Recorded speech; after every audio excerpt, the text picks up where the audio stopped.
નમસ્કાર મિત્રો, આજે સીધું ને સટમાં ભારત રત્ન જેવા સર્વોચ્ચ ઇલકાબને નરેન્દ્ર મોદી સરકારે રાજકીય હાથો બનાવી દીધાની વાત આપણે કરવાના છીએ.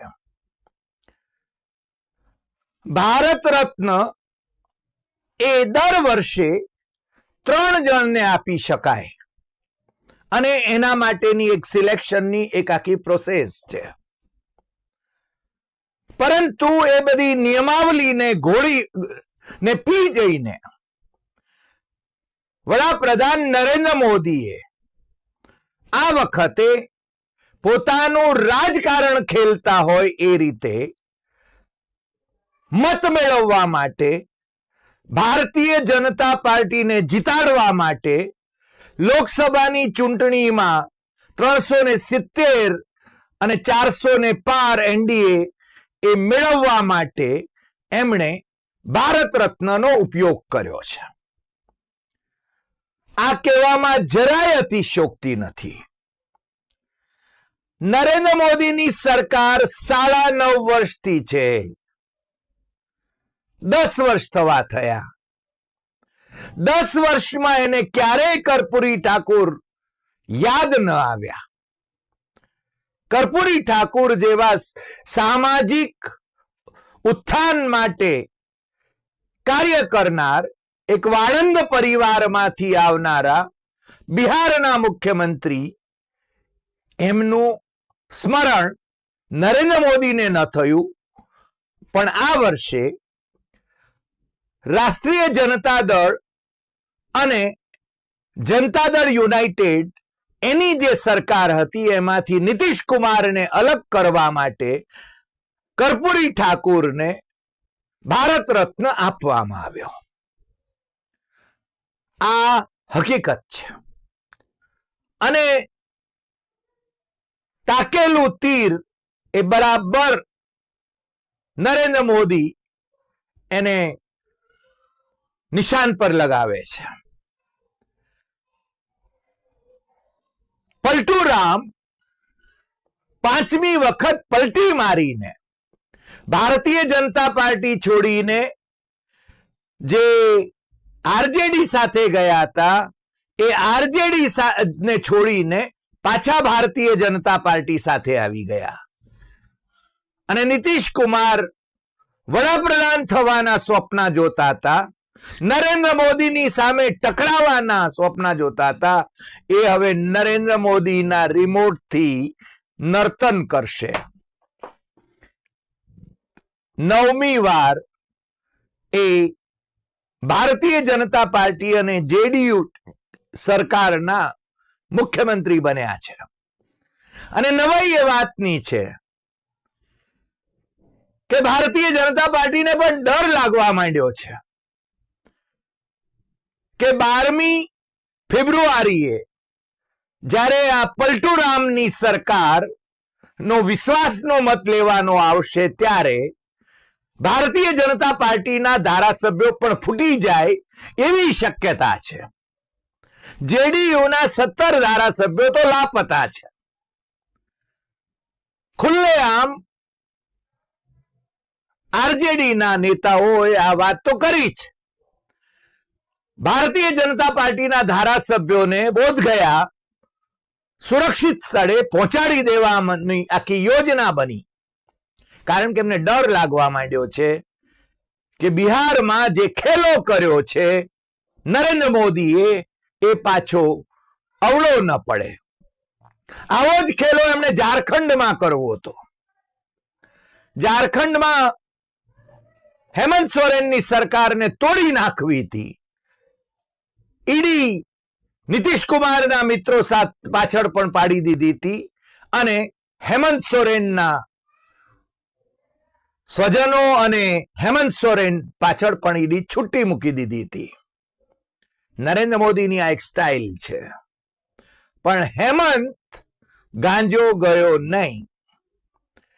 ઝારખંડ મુક્તિ મોરચા અને કોંગ્રેસ અને મિત્ર પક્ષો એ સંગઠિત રહ્યા. ચંપઈ સોરેનની સરકારે વિશ્વાસનો મત જીત્યો, પણ પલટુરામ નીતિશ કુમારની સરકાર એટલે કે જેડીયુ અને ભારતીય જનતા પાર્ટીની સરકાર એ વિશ્વાસનો મત જીતશે કે કેમ એનો વિશ્વાસ દિલ્હીને પણ નથી. આ કર્પૂરી ઠાકુરને ભારત રત્ન આપીને જે ખેલો કર્યો એની વાત થઈ. લાલકૃષ્ણ અડવાણીને ભારત રત્ન અપાયો. આમ તો એમને માર્ગદર્શક મંડળમાં નાખ્યા. રામ મંદિરની પ્રાણ પ્રતિષ્ઠા વખતે એમને નિમંત્રણ તો અપાયું, પણ અયોધ્યા નહીં આવતા એમ કહી દેવામાં આવ્યું અને પછી ભારત રત્ન આપીને એમનું સન્માન કરવામાં આવ્યું. ક્યા વાત હૈ, બહોત અચ્છે, બહોત અચ્છે. હવે આજે ચૌધરી ચરણસિંહ એમને ભારત રત્ન જાહેર થાય છે. ચૌધરી ચરણસિંહ નાયબ વડાપ્રધાન હતા મોરારજી દેસાઈની સરકારમાં અને ચૌધરી ચરણસિંહની વડાપ્રધાન બનવાની જે મહેચ્છા હતી એ મહેચ્છાએ એમને જેમની ધરપકડ એમણે કરાવી હતી એ ઇન્દિરા ગાંધી એમના ચરણોમાં જઈને પડવા માટે પ્રેર્યા હતા અને એ વડાપ્રધાન તો બન્યા પણ લોકસભામાં બહુમત સાબિત કરવા માટે કે વિશ્વાસનો મત લેવા માટે એ જઈ શક્યા નહોતા અને રાજીનામું આપવું પડ્યું હતું. પણ ચૌધરી ચરણસિંહ એ ખેડૂતોના હિતની હંમેશા વાત કરતા હતા. એ ઉત્તર પ્રદેશના કોંગ્રેસી મુખ્યમંત્રી રહ્યા એ આપણે જાણીએ છીએ. કિસાન નેતા હતા. પણ ચૌધરી ચરણસિંહના પુત્ર અજીતસિંહ જે 81 વર્ષની ઉંમરે મે 2021માં ગુજરી ગયા એ પણ ચૌધરી ચરણસિંહની જેમ જ પલટુરામ હતા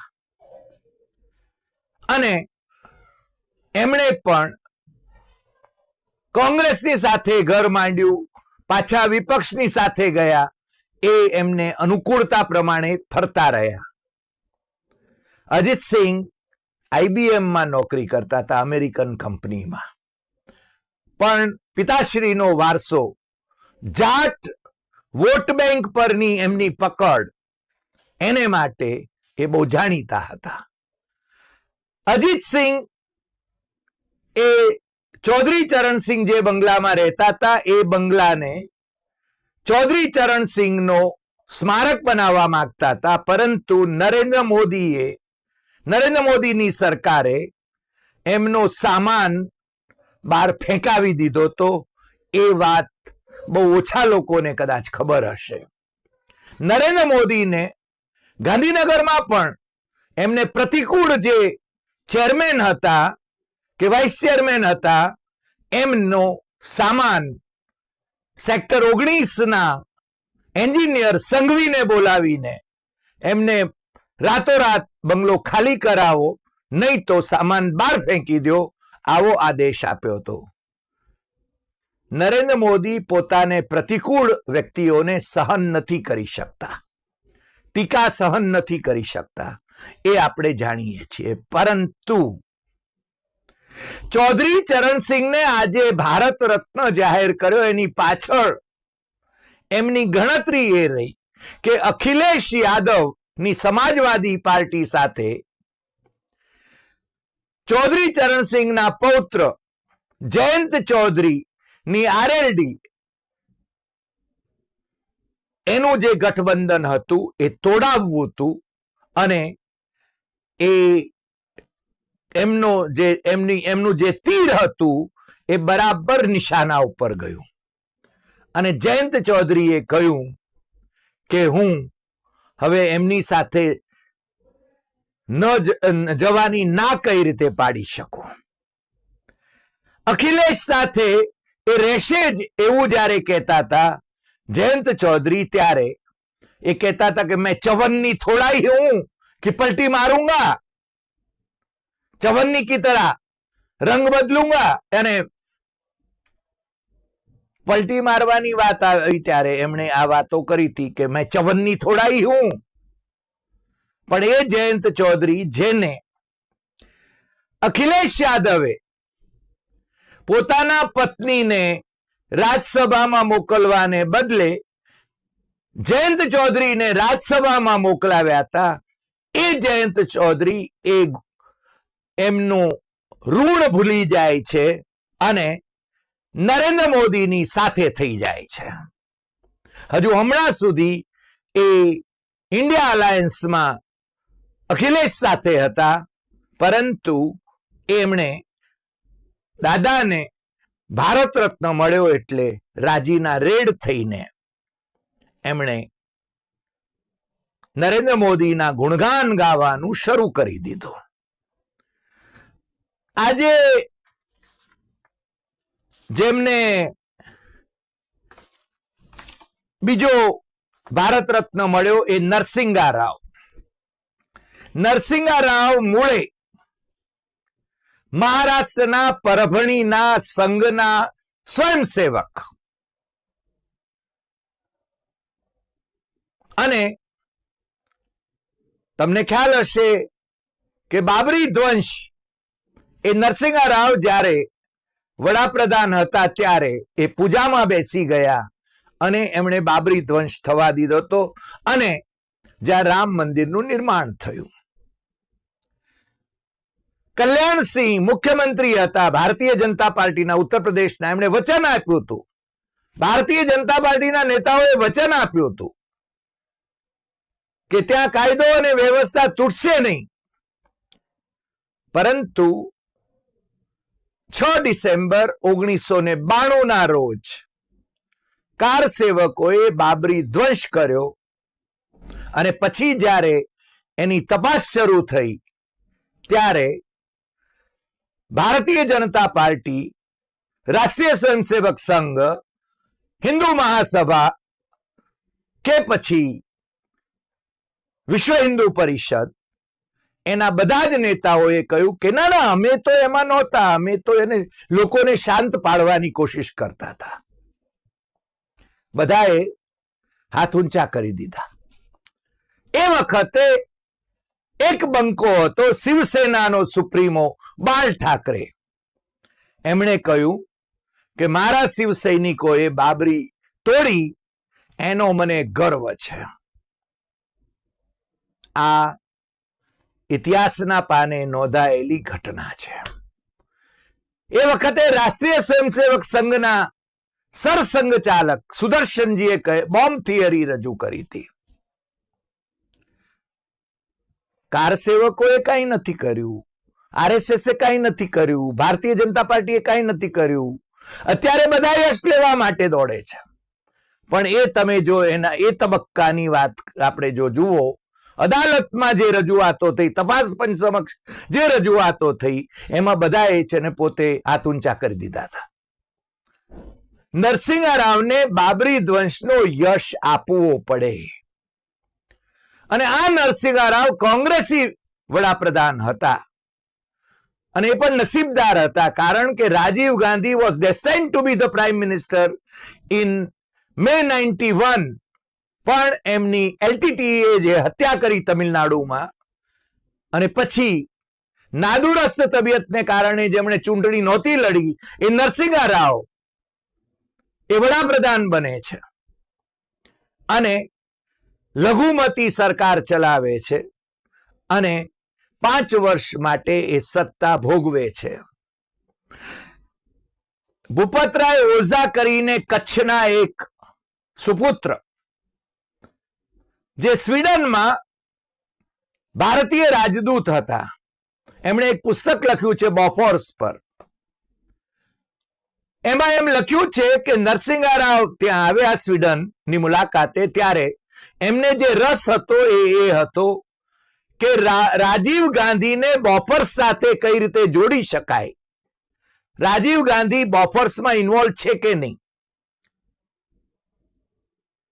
એની એ કોશિશમાં હતા, એના એ સોદાની કોશિશમાં હતા, જ્યારે પહેલા એ રાજીવ ગાંધીની સરકારમાં હતા ત્યારની વાત કરીએ. એમના લખણ જે હતા એ આ હતા. અને એ ભૂપતરાય ઓઝાનું પુસ્તક વાંચવા જેવું છે. આ ભૂપતરાય ઓઝા પછીથી ભારતીય જનતા પાર્ટીમાં જોડાયા, પરંતુ પછી એ ગુજરી ગયા ત્યાં સુધી ભારતીય જનતા પાર્ટી વાળાઓએ કોઈ ભાવ નહીં આપ્યો. અને બોફોર્સની કટકી 64 કરોડની હતી. એ ટીએન ચતુર્વેદી નામના જે કેગ હતા, એમણે 64 કરોડની કોઈ કટકી થઈ છે એવો અહેવાલ આપ્યો અને તેની તપાસની વાત કરી. શંકાના ઘેરામાં રાજીવ ગાંધી હતા. ટીએન ચતુર્વેદી કેગ તરીકે રિટાયર થયા એટલે ભારતીય જનતા પાર્ટીએ એમને રાજ્યસભાના સભ્ય બનાવી દીધા. અટલજીની સરકાર આવી ત્યારે એમને કર્ણાટકના રાજ્યપાલ બનાવી દીધા. આ ટીએન ચતુર્વેદી જીવતા હતા ત્યારે અનેક વાર મારી એમની સાથે વાત થતી હતી ફોન પર, કારણ કે નોઈડામાં રહેતા હતા. અને મેં એ વખતે મારા લેખોમાં પણ એના ઉલ્લેખો કરેલા છે. એ બોફોર્સ 64 કરોડની કટકી વાળા બોફોર્સ ની તપાસ માટે ભારત સરકારે 600 કરોડ ખર્ચ્યા. પણ એ 64 કરોડ કોના ખિસ્સામાં ગયા એ આજ દિવસ સુધી નક્કી નથી થયું. પણ એટલું નક્કી થયું છે, દિલ્હીની હાઈકોર્ટે રાજીવ ગાંધીની 1991માં હત્યા થયા પછી છેક 2002 કે 2004માં જ્યારે 2002 ના ગાળાની હું વાત કરું, ભૂલતો ન હું તો, જ્યારે અટલ બિહારી વાજપેયીની ભારતીય જનતા પાર્ટીના નેતૃત્વવાળી સરકાર હતી કેન્દ્રમાં, ત્યારે દિલ્હી હાઈકોર્ટે રાજીવ ગાંધીને આ પ્રકરણની અંદર નિર્દોષ જાહેર કર્યા હતા. પરંતુ આ નરસિંહા રાવ એ જ્યારે રાજીવની સરકારમાં હતા ત્યારે એ શોધતા હતા કે ક્યાંક રાજીવ સાથે એનો સંબંધ આવે. અને નરસિંહા રાવ આમ તો બહુમુખી પ્રતિભા હતા. એ ભારત રત્નને લાયક જ ગણાય, ચૌધરી ચરણસિંહની જેમ. પરંતુ એમને કોંગ્રેસના ગાળા દરમિયાન, કોંગ્રેસના શાસનના ગાળા દરમિયાન, એટલે કે 2004 થી 2014 દરમિયાન એમને કેમ ભારત રત્ન ન અપાયો એની વાત જ્યારે ઉઠાવવામાં આવે છે ત્યારે આ વાત આપણે ધ્યાને લેવી પડે. આજે જે વૈજ્ઞાનિકને આપણી હરિયાળી ક્રાંતિના જે જનક કહેવાય એવા ડોક્ટર MS સ્વામીનાથન, એમને પણ ભારત રત્ન અપાયો ને અમને ખૂબ આનંદ થયો, કારણ કે ચેન્નઈમાં ડોક્ટર સ્વામીનાથનને મળવાનો અમને અવસર મળેલો. ખેડૂતોને MSP આપવાની બાબતમાં એમની જે કમિટીની ભલામણો હતી એ ભલામણોનો અમલ સ્વામીનાથનની માળા જપતા નરેન્દ્ર મોદીએ આજ દિવસ સુધી નથી કર્યો. અને જ્યારે સ્વામીનાથન ગુજરી ગયા થોડા વખત પહેલા, ત્યારે નરેન્દ્ર મોદીએ દેશભરના અખબારોમાં એમને અંજલિ અર્પતા લેખો લખ્યા હતા. સ્વામીનાથનને ભારત રત્ન મળ્યો એનો અમને ખૂબ આનંદ છે. પરંતુ કોને મળવો જોઈએ ભારત રત્ન, એના સંદર્ભની જો વાત કરવામાં આવે તો પહેલી વાત તો એ છે કે દર વર્ષે 3 જણાને મળવો જોઈએ. પણ નરેન્દ્ર મોદી એ વ્યવસ્થા ભંજક છે. અમારા મિત્ર દિનેશ કે વોરા એ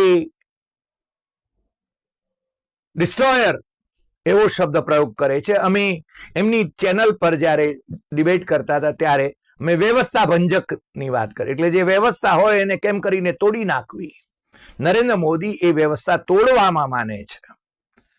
અને એમણે 3 ને બદલે 5 ભારત રત્ન આ વખતે જાહેર કર્યા છે. કદાચ આવતા દિવસોમાં વધુ પણ જાહેર કરે, કારણ કે નરસિંહ રાવને જાહેર કરીને એમણે આંધ્રમાં અથવા તેલંગણમાં વોટ અંકે કરવા છે. નરસિંહ રાવને નામે સિમ્પથી વોટ મેળવવા છે. જે રીતે ચૌધરી ચરણસિંહને નામે એમણે જાટ વોટ બેંક જે છે એને અંકે કરવી છે પશ્ચિમ ઉત્તર પ્રદેશના પટ્ટામાં. માયાવતી બહુજન સમાજના સુપ્રીમો એમણે કાંશીરામને ભારત રત્ન અપાવવો જોઈએ એની માગણી વારંવાર કરી છે. તાઉ દેવીલાલ, જનનાયક દેવીલાલ, એમને ભારત રત્ન અપાવવો જોઈએ એની માગણી અનેકવાર થઈ ચૂકી છે. બાળાસાહેબ ઠાકરેને ભારત રત્ન મળે એને માટે એમના ભત્રીજા રાજ ઠાકરે, જે ભારતીય જનતા પાર્ટી સાથે છે, એટલે કે એના જોડાણમાં છે, એમણે પણ વાત કરી છે. અને આવતા દિવસોમાં કદાચ બાળાસાહેબ ઠાકરેને ભારત રત્ન મોદી જાહેર કરે તો મને બહુ આશ્ચર્ય નહીં થાય, કારણ કે ઉદ્ધવ ઠાકરેને ફરીને પાછા પોતાની સાથે લાવવા માટે એ દિશામાં પગલા ભરે તો મને બહુ આશ્ચર્ય નહીં થાય. આવતા દિવસોમાં શું થશે, કોને કોને ભારત રત્ન અપાશે મને ખબર નથી, પરંતુ ભારતીય જનતા પાર્ટીએ ચૂંટણી વખતે, મહારાષ્ટ્રની વિધાનસભાની ચૂંટણી વખતે વીર સાવરકરને ભારત રત્ન આપવાનું લેખિત વચન એમના વચનનામામાં આપ્યું હતું, પરંતુ આજ દિવસ સુધી વીર સાવરકરને ભારત રત્ન અપાયો નથી. કેમ અપાયો નથી એની સ્પષ્ટતા ભારતીય જનતા પાર્ટીના સુપ્રીમ લીડરે કરવી જોઈએ એવું હું બહુ સ્પષ્ટપણે માનું છું.